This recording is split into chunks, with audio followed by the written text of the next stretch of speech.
Welcome to Potion Sword Run. In this episode, we're gonna be talking caca about Xbox because, each day goes by, the more we hear of how they've been behaving, and it's unacceptable. Now, it was announced that they closed and canceled Romero Games' only game that they're working for Microsoft. But the way that they canceled it is where I have a problem. Supposedly, there are reports out there. Microsoft executives met with the studio a day before the closures and gave no indication to them that the studio was being closed. They already knew. A day before, all this brouhaha broke out and people had to find out, the way they did. And it doesn't surprise me because their first thought isn't about, the developers and what they're going to do now that they don't have a job. It's not about their families and how they're going to pay their rent, feed their kids. Nah, none of that. Their first thought was, we cannot let them know because if it gets out, it will ruin our stock. Stock prices will fall before they should fall after getting rid of all these people. Or did it go up? It probably went up because they saved so much money, right? And there lies the problem when you sell your soul to a corporation. Because stocks come first before creativity.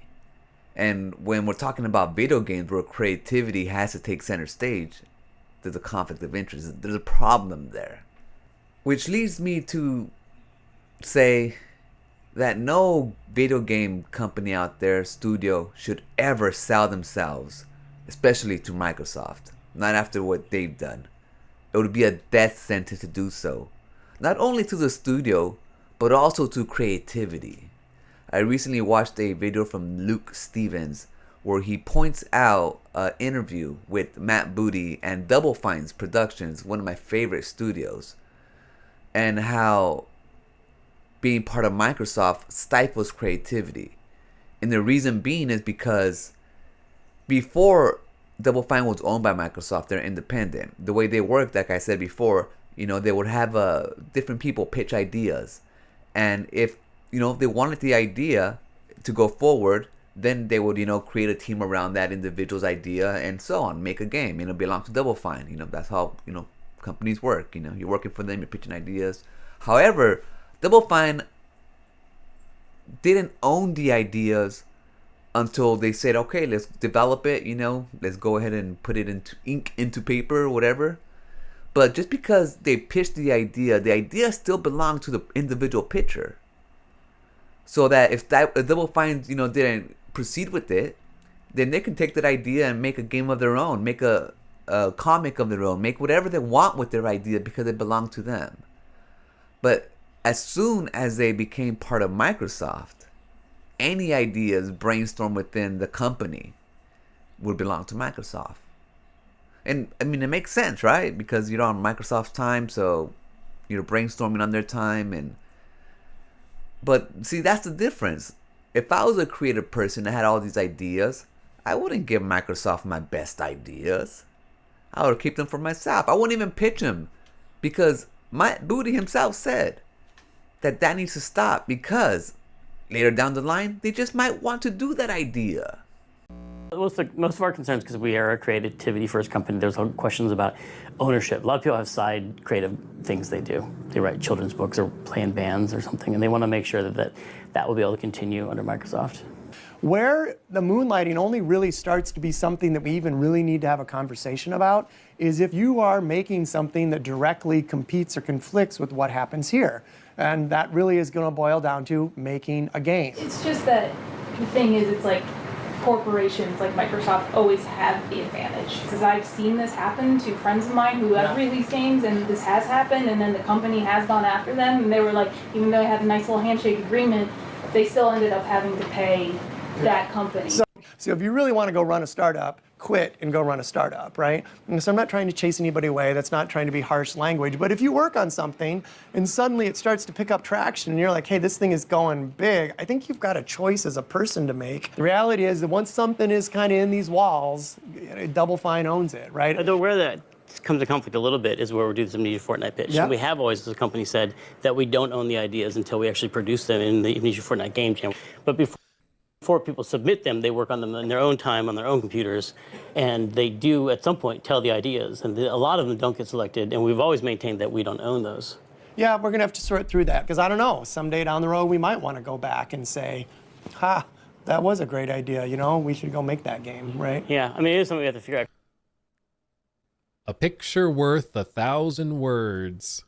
Ha, that was a great idea, you know, we should go make that game, right? Yeah, I mean, it is something we have to figure out, because we're doing that process right now, and people are already pitching based on that promise that I already made. Yeah. That we don't know. That's great. No. Because that's what we've done for years. So, yeah. So, and I'm not out, like, anything that you've done like that, we'll honor that, right? But I would say that before you do the next one, we got to clean that up a little bit, because it's a messy boundary, right? And so again, it stifles creativity, because why would you want to give Microsoft your best ideas? So instead, you get mediocre ones that are not that great. And the thing that I liked about Double Fine was that they brought in a bunch of creative people, like weird people, off the wall people, thinking outside the box. You know, that's why you get games like, you know, Psychonauts and The Keeper and Stacking and freaking Candy Quest, you know, like just different creative type of games, not all paint by numbers like the AAA Ubisoft slop. I mean, I like Ubisoft games, but you know, when you played one, you played them all. So, I mean, I understand how hard it is to publish games. Like for Romero Games, obviously they need a big old publisher if they want to make like a AAA type of game, you know? It's cost a lot of money. But after seeing the way that Microsoft has acted with their studios and how many studios they bought and just closed, and same thing goes with, you know, EA and all them, how they were before. Selling your studio to a publisher like that pretty much is signing the death sentence for the most part. Because even if they don't close you down right away, ideas, like the whole passion, you know, it's kind of gone. You go on cruise control. And that's what happened to a lot of these game developers. They go on cruise control and they start wasting all these publishers' money, like Microsoft. And then, you know, the ban hammer, drop hammer, the freaking firing hammer drops. And this is what happens. We get into these situations where studios who probably deserve a little bit more rope, like Romero Studios, who supposedly game was pretty much spot on. And even, not Matt Booty, but Phil Spencer loved it so much. And even Matt Booty had a time to quit playing, supposedly. Yeah. I just don't know anymore when it comes to Microsoft. When it comes to Xbox. Like right now, I pretty much had decided that I'm not going to get the next Xbox. I mean, what's the point, you know? If they're going to... They can't deliver on games. Like, what's wrong with you guys? Like, if you look at the games that we've gotten, they've been from Obsidian, and which is because it's an awesome freaking studio. They've always been an awesome studio. And hopefully, it looks like Microsoft hasn't really, you know, interfered with them too much. But yet, they're delivering games, you know, after another, right after another. So I guess, you know, since they're delivering games, maybe Microsoft has a little off approach. I don't know. But when you think about other studios, like Halo Team or whatever, 343 Industries, how they just struggle with Halo. Like, how do you struggle with Halo? You know, after having a blueprint, 1, 2, 3, just follow the same blueprint, man. Like Sea of Thieves when it came out, it's a shell of a game. Like Redfall, a game that probably should have been canceled a long time ago. I mean, just, I don't know, you know, they just have a hard time delivering on the product. And once in a while they get lucky, it seems. You know, like Bethesda games, like those ones are paint by numbers pretty much because they use the same creation engine. So it's like, yeah, they're okay. You know, they're getting worse as each one goes by though. Each one goes on, they're getting worse and worse and worse as the games go on. You look at 76, Fallout, worse than 3. Part 4, worse than 3. Skyrim, I guess you can say it was better than Oblivion, but when you consider that shit was made like 20 years ago, you think Skyrim or like the next Elder Scrolls is gonna be awesome? Probably, but I'm sure it's gonna be plagued by all these problems that all these other games have. Starfield, I mean, when you first played it, you're like, oh hell yeah, okay, until you realize that it's just rinse and repeat. I mean, all the outposts out there are computer generated, so there's nothing like handcrafted. It's like, why do I care to explore a world like that? You know, the reason why I play these video games is because there's creative people out there who are handcrafting these worlds that come out of their heads and their imaginations. Not something that a computer's gonna auto-generate. It's like boring. So what I'm trying to say pretty much is that without these creative people in these studios are just a shell of they're just a name. They're not the studios. Rare is not Rare anymore. Obviously, we can tell with all the games that they've been releasing the last 10 years.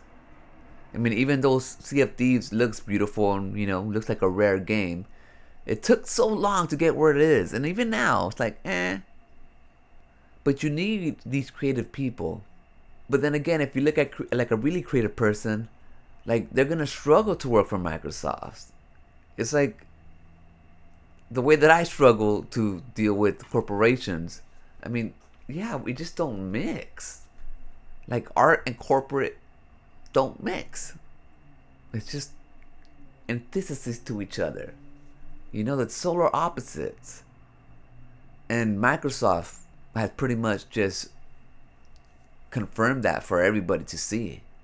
Now when I think of the games that are coming out of Microsoft, I think of, like, not even the best games anymore, not the best ideas anymore. I think of it as being worked through a corporate structure now, and it's like paint by numbers. And if it isn't going to please the stockholders who don't even play video games in the first place, then it don't get a green light. And why would I want to back a company like that? Why would I want to play games like those? I don't. And so I pretty much made up my mind that I'm not going to get the next Xbox.